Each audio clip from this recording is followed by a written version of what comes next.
Nuevamente les damos la bienvenida, queridos amigos. Título de la lección 1. Preámbulo de Deuteronomio. Nuestro texto inicial se encuentra en Primera de Juan capítulo 4, verso 8. El que no ama no ha conocido a Dios, porque Dios es amor. Número 1. Introducción. Buscar el conocimiento de Dios y su propósito para el hombre constituye la más apasionante de las aventuras que la mente humana pueda proponerse. El reto de encontrar en el libro sagrado aquel hilo de oro del plan de salvación recompensará al estudioso, que podrá comprender la majestuosidad del esfuerzo de aquel que no escatimó ni a su propio Hijo, Dios mismo. Dios ha llamado a cada cristiano a elevar la verdad delante de todos los hombres. Esa verdad se encuentra en la palabra de Dios, la Santa Biblia.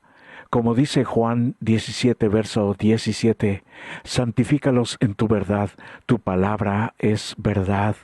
Esta verdad ha llegado a nosotros por medio del Espíritu Santo, pero hay un aspecto de esta verdad especial para esta generación, para este tiempo en que vivimos, y esta es la verdad presente, una verdad que debe ser proclamada igual que la otra, pero además con mucha urgencia. Por esto yo no dejaré de amonestaros siempre de estas cosas, aunque vosotros las sepáis y estéis confirmados en la verdad presente. Segunda de Pedro 1:12. Para mejor entender Deuteronomio, tenemos que ver su contexto, que incluye la historia y circunstancias de aquel entonces, que nos ampliarán la visión y nos llevarán a la interpretación correcta acerca de este libro, su propósito y nuestro enfoque de la verdad presente en Deuteronomio. Es muy difícil abarcar en esta lección semanal los miles de años de historia antes de llegar a Deuteronomio, pero si nos centramos en los aspectos más destacados, podremos ver el contexto necesario para comprender mejor este libro tan lleno de la verdad presente. Número 2. Amar, ser amado. Primera de Juan 4:8 dice, Dios es amor. Por más sencillas que sean esas tres palabras, la idea que está detrás de ellas es tan profunda, tan insondable, que apenas podemos captar sus implicaciones. No nos dicen que Dios ama, ni que Dios revela su amor, ni que Dios es una manifestación del amor, sino que Dios es amor. Y tan es amor como si el amor fuese la esencia de la identidad de Dios mismo. Como seres humanos caídos, con solo unos pocos kilos de tejido y sustancias químicas en la cabeza con los que podemos captar la realidad, simplemente no somos capaces de comprender plenamente lo que significa Dios es amor. Pero indudablemente podemos comprender lo suficiente como para saber que es una muy buena noticia. Si en lugar de Dios es amor dijera Dios es odio, o Dios es vengativo, o Dios es indiferente, esta revelación acerca de Él podría haber sido algo de qué preocuparse, y la verdad de que Dios es amor nos ayuda a comprender mejor la idea de que el gobierno de Dios refleja precisamente su esencia de amor. El amor impregna, nos ayuda a comprender mejor la idea de que la ley de Dios y su gobierno reflejan ese maravilloso amor divino. El amor impregna el cosmos, quizás incluso más que la gravedad.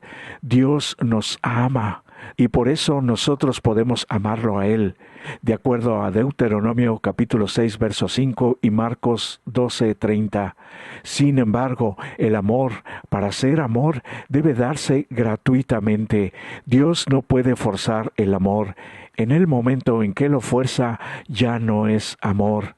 Por lo tanto, cuando Dios creó a seres inteligentes y racionales en el cielo y en la tierra con la capacidad de amar, siempre existió el riesgo de que no lo amaran.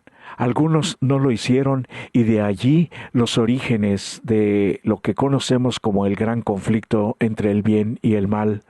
¿Por qué los siguientes textos tienen sentido solo en el contexto de la libertad y el riesgo que implica el amor? Isaías 14, versos 12 al 14, Ezequiel 28, versos 12 al 17, Apocalipsis 12, verso 7. Especialmente perspicaz es Ezequiel 28:15, que muestra que aunque este ángel, Lucifer, era un ser perfecto, creado por un Dios perfecto, se halló iniquidad, se halló maldad en él. No fue porque él haya sido creado con esa iniquidad en un primer momento.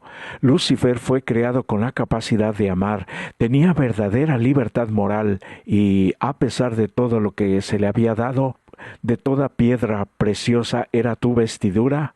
Este ángel quería más, siempre más. Una cosa llevó a la otra hasta que se llegó a la batalla en el cielo.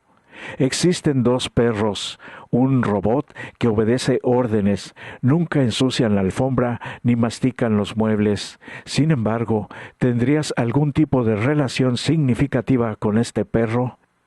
¿Cómo ayuda tu respuesta a comprender por qué Dios quería seres que realmente pudieran corresponder su amor, sentir que también lo amaban a Él, pero no por obligación, sino por una correspondencia de ese infinito amor? Número 3. La caída y el diluvio. Casi todos los niños en edad escolar han escuchado la historia de una manzana que cayó sobre la cabeza de Isaac Newton, y he aquí descubrió la gravedad. El hecho de que le haya caído una manzana sobre la cabeza no es el aspecto central. La cuestión fue comprender que la misma fuerza que dejaba caer la manzana, la gravedad, también mantenía a la Luna en órbita alrededor de la Tierra, la Tierra en órbita alrededor del Sol y así sucesivamente. Esto era importante porque durante milenios muchos creyeron que las leyes que gobernaban los cielos eran diferentes de las leyes que gobiernan la Tierra. Newton demostró que esta creencia era equivocada. Y aunque la contribución de Newton fue en un ámbito de las leyes naturales, el mismo principio se aplica a la ley moral, los 10 mandamientos. La misma libertad, la libertad inherente al amor que llevó a la caída de Lucifer en el cielo, también llevó a la caída de la humanidad en la tierra. Cuando leemos Génesis capítulo 2 versos 16 y 17 y capítulo 3 versos 1 al 7, vemos estos versículos sobre gente perfecta, en un ambiente perfecto, creado por un Dios perfecto. ¿Cómo revelan también la poderosa verdad sobre la libertad inherente al amor? Después de la caída, las cosas fueron de mal en peor, hasta el punto en que el Señor dijo acerca de la humanidad que todo designio de los pensamientos del corazón de ellos era de continuo solamente al mal.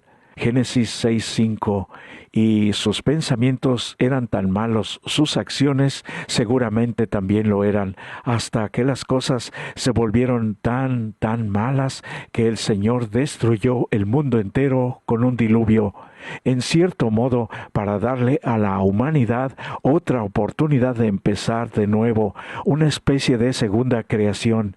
Sin embargo, todavía parecía decidida a desafiar a Dios.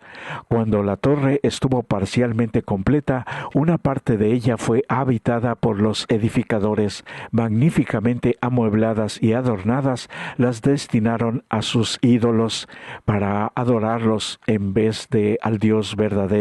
Veneraba y loaba a dioses de oro y plata y se obstinaba contra el soberano del cielo y la tierra. Así tuvo Dios, además de confundir su lenguaje, esparcir a la raza por toda la faz de la tierra. Toma nota mental de tus pensamientos durante el día. ¿Qué te enseña esto sobre el estado de tu corazón? Realmente tenemos que ser serios en cuanto a esto último. Número 4. El llamado de Abraham. Abraham, que posteriormente se llamó Abraham, aparece por primera vez en la genealogía de Génesis 11, que viene inmediatamente después de mencionar la dispersión de Babel. Génesis capítulo 12 versos 1 al 3, vemos el llamado de Dios a Abraham. Hoy, mirando hacia atrás, muchos años después de la muerte de Jesús y la difusión del Evangelio, ¿cómo entendemos lo que Dios prometió hacer a través de Abraham? Muchos siglos después, el apóstol Pablo, al tratar de oponerse a la herejía que estaba afectando a los Gálatas, señaló el llamado de Abraham, mostrándolo como una expresión temprana de lo que siempre habían sido las intenciones de Dios. El Evangelio era para todo el mundo, no solo para los judíos. Sabed, por tanto, que los que son de la fe, estos son hijos de Abraham. Y la Escritura, previendo que Dios había de justificar por la fe a los gentiles, dio de antemano la buena nueva de Abraham, diciendo, en ti serán benditas todas las naciones, no solo los hebreos, no solo los judíos, sino para los gentiles, como les llamaban a todos los habitantes del mundo que no eran judíos. De modo que ahora los que siguen la fe en Dios son bendecidos con el creyente Abraham. Gálatas capítulo 7 versos 7 al 9. El llamado de Abraham se expresó por primera vez en Génesis capítulo 12. El resto del Génesis es mayormente la historia de sus descendientes directos y, como vemos, es una simiente disfuncional tras otra, equivocación y rebeldía tras otra, que creaban una familia desordenada tras otra, y sin embargo, a través de ellos, la promesa finalmente se cumplió hasta llegar al momento crucial con el llamado de Moisés. Cuando leemos Hechos capítulo 7 versos 20 al 36, aquí vemos la descripción que hizo el mártir Esteban acerca de Moisés y el Éxodo. ¿Cómo encaja esto con la promesa inicial de Dios a Abraham? En un mundo inmerso en la ignorancia, el error y generalizada falta de conocimiento de la verdad, las cosas no han cambiado mucho en más de 3000 años, ¿verdad? El Señor llamó a un pueblo, a su pueblo, la simiente de Abraham, a salir de Egipto. En él buscó no solo preservar el conocimiento de la verdad, es decir, el conocimiento de Jehová y el plan de salvación, sino también difundir este conocimiento precioso al resto del mundo. Hoy, ¿cómo nos vemos como cristianos en relación con el resto del mundo? Es decir, ¿qué paralelismos existen entre nosotros y el antiguo Israel? Más aún, ¿qué responsabilidad tan grande nos asigna individualmente en este paralelismo, no solo como cristianos, sino como hijos de Dios de manera individual, tú y yo? Número 5. El pacto del Sinaí. El éxodo y todo lo que esto implicó, desde la sangre en el dintel de la puerta en Egipto hasta el drama del Mar Rojo, ¡qué experiencia! Sin duda impresionó a quienes lo vivieron, y los que murieron, desde los primogénitos egipcios hasta los soldados en el fondo del mar, Dios los juzgará con justicia. Como dijo el Señor, vosotros visteis lo que hice a los egipcios, y cómo os tomé sobre alas de águilas, y los he traído hasta mí. Éxodo 19:4. ¿Por qué el Señor hizo este rescate impresionante y tan dramático, concretamente sacando una nación de otra nación? Como les dijo el mismo Moisés, ¿ha intentado Dios venir a tomar para sí una nación de en medio de otra nación? Con pruebas, con señales, con milagros y con guerra, y mano poderosa y brazo extendido, y hechos aterradores con todo lo que hizo con vosotros Jehová, vuestro Dios en Egipto ante tus ojos.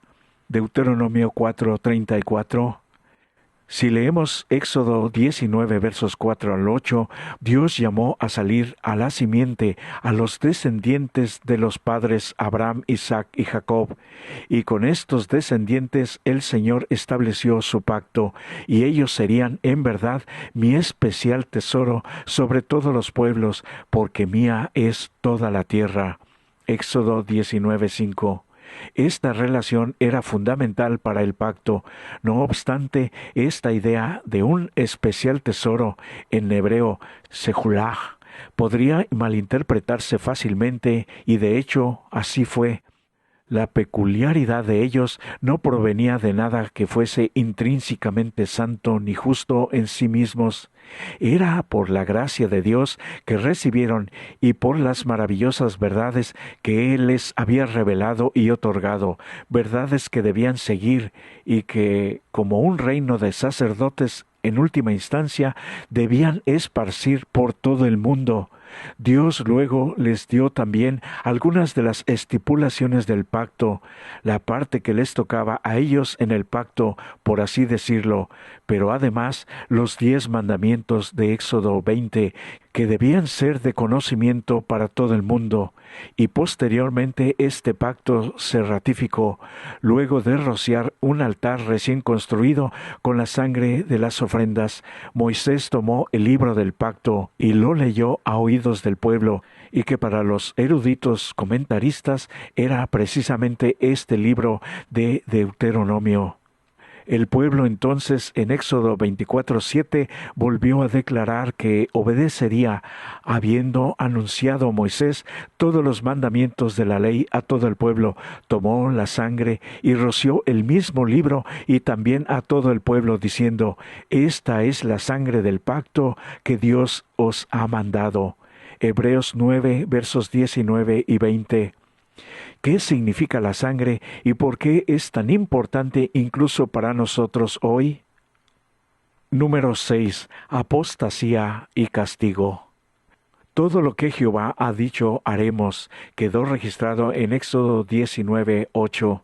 Ver también Éxodo 24, 3 y capítulo 24, verso 7. Aunque indudablemente en ese entonces el pueblo era sincero cada vez que pronunciaba esas palabras, la historia bíblica muestra que, por desgracia, sus acciones contradijeron una y otra vez sus palabras. Aunque eran el pueblo elegido, aunque habían sido concertado para jurar libremente el pacto con el Señor, no cumplieron con su parte del trato. En realidad se reducía a una sola cosa. ¿Cuál era el componente esencial para Israel en relación con el pacto? Éxodo 19, versos 4 y 5. El llamado a obedecer, a guardar su ley, no era más legalismo entonces que ahora. De acuerdo a Mateo capítulo 7 versos 24 al 27 y Juan capítulo 14 verso 15, además de Santiago 2, 20 y Romanos capítulo 6 versos 11 y 12. Y sin embargo, una y otra vez, los hijos de Israel no cumplieron con su parte del pacto. De hecho, desde el mismo principio, incluso frente al mismo monte Sinaí, cayeron en una apostasía total. ¡Qué tremendo! ¡Cuánta rebeldía puede caber en el ser humano! Por eso debemos tener cuidado con nosotros mismos. Podemos ver Éxodo capítulo 32 versos 1 al 6. Desgraciadamente, la infidelidad parecía ser más la norma que la excepción, y por lo tanto, en lugar de entrar rápidamente en la tierra prometida, vagaron por su propia decisión por el desierto durante 40 años. Si leemos Números capítulo 24 versos 28 al 35, ¿cuál fue el castigo que recibió la nación por negarse a confiar y a obedecer en lo que el Señor les había dicho que hiciera?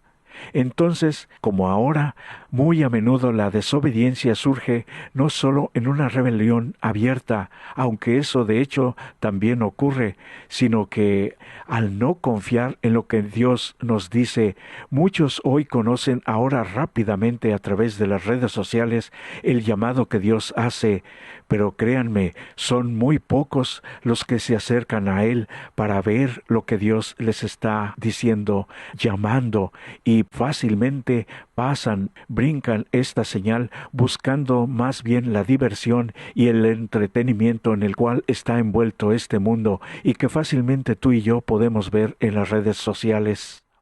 Entonces, todo lo que hizo que este pecado fuese aún más atroz para Israel es el hecho de que, como Dios mismo dijo, todos estos hombres vieron mi gloria y mis señales que he hecho en Egipto y en el desierto, y me han tentado, me han negado ya 10 veces. Números 14:22. A pesar de todo lo que habían visto y vivido, todavía se negaban a obedecer al Señor y a tomar la tierra, a pesar de las promesas de Dios de que tendrían éxito si le obedecían. Números capítulos 13 y 14. Piensa en lo dicho anteriormente, que muchas veces la desobediencia proviene de la falta de confianza en la palabra de Dios para nosotros. ¿Por qué es así y cómo podemos verdaderamente aprender a confiar más en Dios? Necesitamos pensar seriamente en obedecer a Dios cada vez que su palabra viene de frente a nosotros, tratando de salvarnos en lo que el futuro nos está deparando. Dios, en su infinito amor, nos llama. No hagamos oídos sordos a su llamado, queridos amigos. Número 7. Conclusión. Si vimos la recomendación que se ha mencionado, el hecho de que esta obra haya sido publicada por una editorial no adventista muestra que una buena erudición bíblica puede revelar la realidad del gran conflicto descrita en las Sagradas Escrituras. En resumen, sostengo que el amor de Dios, bien entendido, está en el centro de una disputa, de una pelea cósmica entre el bien y el mal, entre Dios y el enemigo, y que incumbe a todo ser humano que ha poblado esta tierra, y que el compromiso de Dios con el amor que brinda nos da una razón moralmente suficiente, opera dentro de lo que yo llamo reglas del juego, del pacto. Por eso Dios nos dio libertad de elección.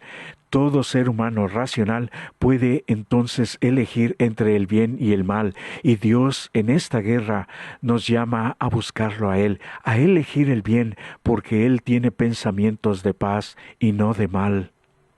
El decreto de que Israel no entraría en Canaán por 40 años fue una amarga desilusión para Moisés, Aarón, Caleb y Josué, pero aceptaron sin murmurar la decisión divina. Por el contrario, los que habían estado quejándose de cómo los trataba Dios y declarando que querían volver a Egipto en una clara apostasía, incluso lloraron y se lamentaron grandemente cuando les fueron quitadas las bendiciones que habían menospreciado. Se habían quejado por nada y ahora Dios les daba un motivo para llorar. Si se hubieran lamentado por su pecado cuando les fue presentado tan clara y fielmente, no se habrían pronunciado esta sentencia, pero se afligían no por arrepentirse, sino por el castigo que iban a sufrir. Su dolor era por conveniencia y no por arrepentimiento, y por lo tanto no podían obtener la revocación de su sentencia.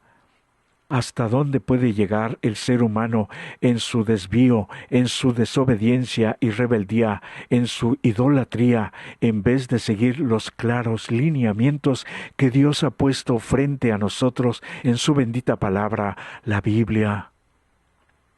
Y para los que necesitan las preguntas finales, las estamos presentando en este momento y pueden detener el video para tener tiempo suficiente para leerlas.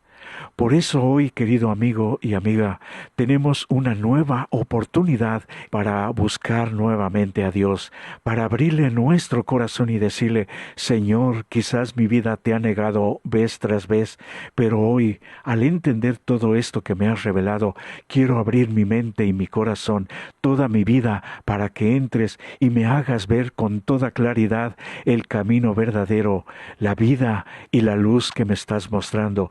Quiero recibir esta bendición con toda mi familia, mi esposa, mi esposo, mis hijos. Toma mi vida hoy.